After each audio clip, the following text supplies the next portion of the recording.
Do you really want financial freedom? What is up, Rich Friends community? Welcome to another video. My name's JM Ang of the Ask JM Ang channel. And if you're watching this for the first time, kindly click that subscribe button and of course, like the video kung may napulot kayo later on. And in this video, pag-uusapan natin ang Rich Friend Roadmap to Financial Freedom. Yeah! Okay, so in this video, pag-uusapan natin what is financial freedom for you? So ask that question for yourself and you can type it on the chat box right now while watching. Ano nga ba yung financial freedom for you? And actually, I'll give you a quick definition about. I got this from the book of T. Harv Eker, Secrets to a Millionaire Mind, that financial freedom is when your passive business income is greater than your expenses. Interesting, right? Ibig sabihin lang nun na yung kita na wala kang ginagawa is greater than yung monthly na ginagastos mo. Example lang, 22,000 yung kita na wala kang ginagawa, money working for you. Tapos ang gastos mo in a month is 20,000 pesos. Ibig sabihin lang nun na may 2,000 excess nun. So you're already financially free. It doesn't mean na kailangan super yaman ka para ka maging financially free. Pero at least you get that concept na, at least wala kang iniisip. Meron ka pa rin active income, yung ginagawa mong nagtatrabaho para kumita, pero may mga bagay na sarili na siyang nag-pay off. Interesting, right? So I hope you get to know your own definition of financial freedom for you. And this is actually the roadmap to have a rich friend wealth set. And the first step na ituturo ko sa inyo is this one, increasing your cash flow first. And increasing your cash flow first, there are 5 things na I really consider that will increase your cash flow. Number 1, money management. Don't worry, I'll be sharing you about my own personal money management system. I'll provide a link somewhere dyan sa baba or maybe sa description para matutunan niyo yung mga what is money management. So that's actually taking care of the money that's coming in para hindi siya tumatagas lang, nawawala, nagdi-disappear. Klaro ba yun? That's money management. Number 2, creating salary. Ayan. So kung nag-work ka, nag-earn ka ng additional income, that's actually salary. May nagtatrabaho ko for someone giving you money para magawa ang isang service or makabenta ka or something. Here? Number 3, part-time or buy and sell. Marami ngayon, uso na po ang mga side hustle, side gig. How I highly encourage you guys, increasing your cash flow, do something like that. Kaya nga magbenta ng ubi cheese pandesal. Kaya nga magkaroon ng different things about earning money more, di ba? And ito pa, number 4, do consultancy. Do freelancing if you have a special skill. Kumare, for me, I'm an accountant. I do taxation for other people.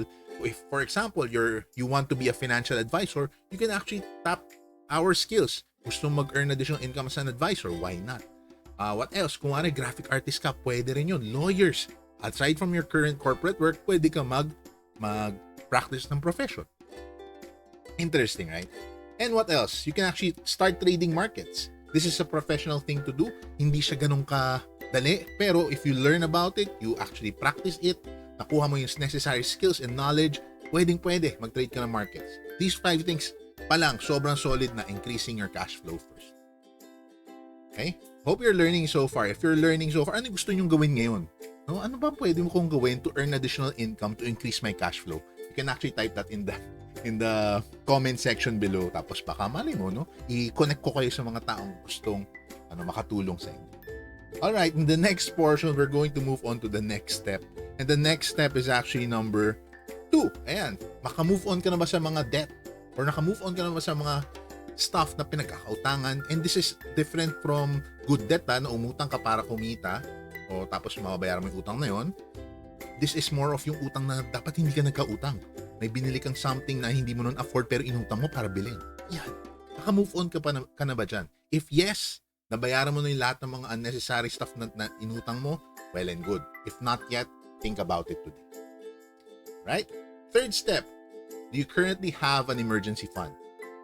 People have been asking me, JM, paano mo i-measure gaano kalaki yung emergency fund ko? And dati, it used to be 3 times of your monthly expenses.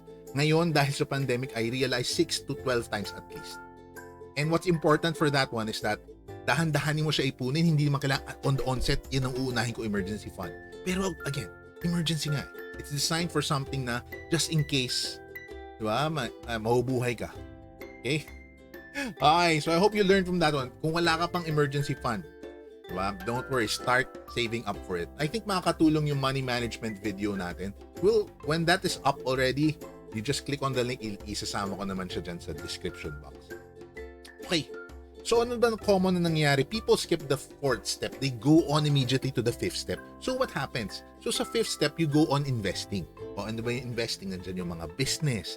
Nag-i-invest sa stock market, nag-crypto market, nag-forex market. Lahat na ng market. Lahat ng pwede na lang na nagpagkakitaan, pinapasukan agad nila. So what does that mean? So para ka lang, imagine nyo na, analogy lang to. It's like you're building a very nice house. And this house, tinatayo mo siya sa hindi masyado maganda yung soil. Or ito mismo, yan o hiwa-hiwalay yung pinagtatayuan niya. Pero I want you to imagine this house, no? Ito yung dream house mo. Meron ng swimming pool sa likod. Kung mahilig ka sa kabayo, may kabayo pa sa likod, di ba? Could you imagine that house na yon na hindi mo tinayo sa magandang soil, baka may fault line pa, right? So that is your investment na wala yung fourth step. And what would happen? No? What would happen if sad events were to happen? Oh, may nangyaring sad events. Ano yun? Sickness, accident, death. Ano sa tingin nyo mangyayari sa bahay na ito? Kung may dumating na mga bagyo, dilubyo, what do you think would happen? You can type it down in the chat box if you're interested to type it down. And most often than not, guguho tong bahay na ito, right? Kasi may bagyo tapos hindi maganda yung tinatayuan niya. Are you guys getting me? And if you're getting this, I want you to just write it down. Nga no, ba't ba ako nag-invest agad? Kasi that's a lesson I learned when I was younger. Agad-agad nag-invest. Pagka nawala, edi nga. O, diba? So what is that important next step? And that is this one. The fourth step is actually basic protection. Interesting, right? Kung basic protection, ito ang nakakatawa dyan. I don't automatically say pag basic protection, naku, ano yan? Insurance agad yan. No. Basic protection for me is this. Number 1, retirement fund. The question is, meron ka na bang retirement fund today? So isipin nyo, imagine nyo, na-compute mo na ba yung ano yung kailangan ko for my retirement, let's say 20, 30 years from today?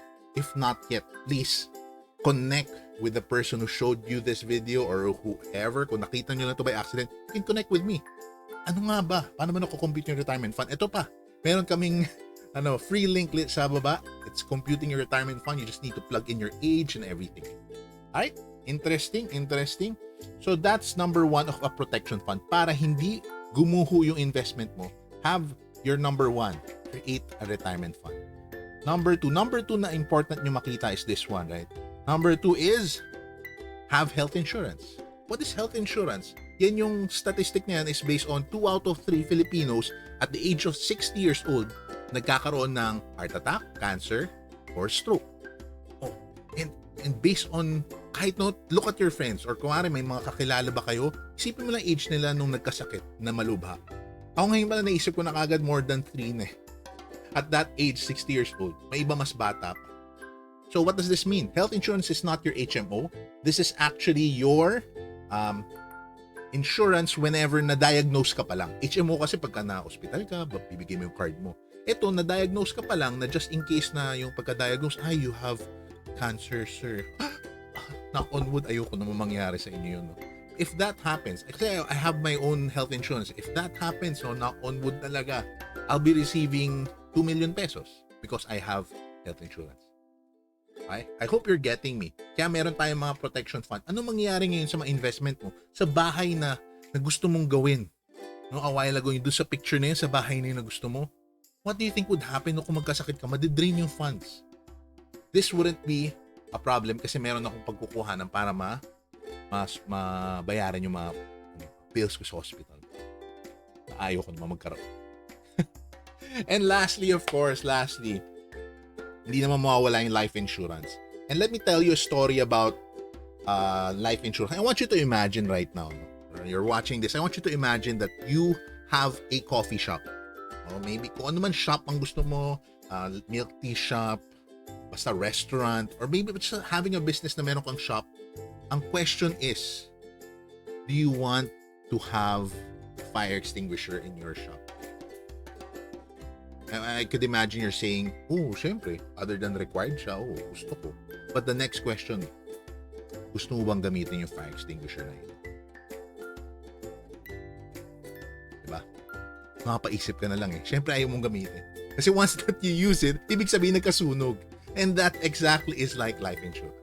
It's just telling you na, oo nga, ayoko siyang gamitin pero knock on wood pagka may mangyari.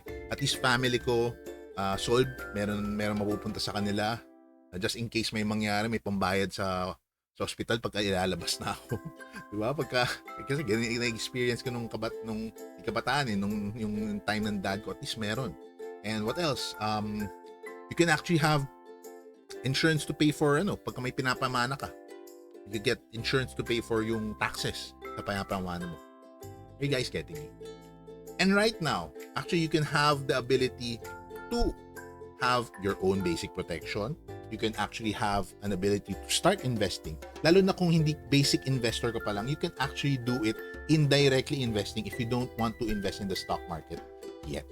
Okay? So, ang daming products that's available. I hope you're learning from these 5 steps pala alone. And these 5 steps are very useful agad-agad. And if you're interested to learn something more, what if I could tell you? So later on, pag-usapan natin, what are you learning so far? So if you're learning a lot, type in sa chat box. Para alam ko naman na may natututunan kayo. It's like yun na rin yung ating video. And of course, what if I could tell you? Okay, what if I could tell you that there's an opportunity for you to have protection for up to 88 years old or 100 years old. Get to invest indirectly in the stock market. That can grow for up to 4% to 10%, depende sa performance ng market. And of course, after 10 years, if it all goes well, more or less, baka less pa nga, baka more, depende sa market. 20% nilaki niya or equal na siya dun sa binayad. Lastly, it's gonna be based on your budget. Tailor fit yan kung ano yung kailangan mo. At of course, we're only gonna operate based on your capacity. Hindi tayo magpipilit. And of course, would you be interested in something like that? If you're interested in something like that, I want you to connect with the person who showed you this video kasi baka mas marami siyang may share sa'yo. Ma-tailor fit niya yung plan na okay sa inyo. But I will introduce to you this particular product that you can actually get, or this particular insurance product you can actually get. And this is called an insurance with investment. It's called a VUL. It's called a, ano pa bang tawag sa kanya? Variable Universal Link Investment Product. So, ang interesting dyan, I call it parang value meal.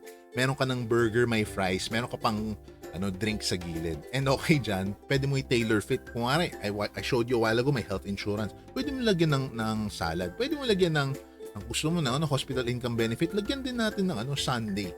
So imagine mo lang yung value meal mo, dinadagdagan mo, depende sa budget mo. Or you can actually stick with a basic meal. Burger, fries, and drink. So I hope you're learning from this one. Pwede ka rin mag-a la carte actually. Pili ka lang, fries lang ba, burger lang ba, or maybe salad lang. And what's interesting about this, if you're interested and you're learning so far, I want you to connect again to that person who showed you this video. If not, you can actually message me. My name's JM Ang. And if you're liking this video, comment down below ano yung mga natutunan mo so far. And of course, subscribe na rin sa ating channel. Enjoy guys. I hope you always learn, continue learning, continue growing. And of course, you can join the Rich Friends Community PH. Yan, nandyan siya sa baba. As you can see, Rich Friends Community PH. And just connect with us. Thank you so much guys and see you soon.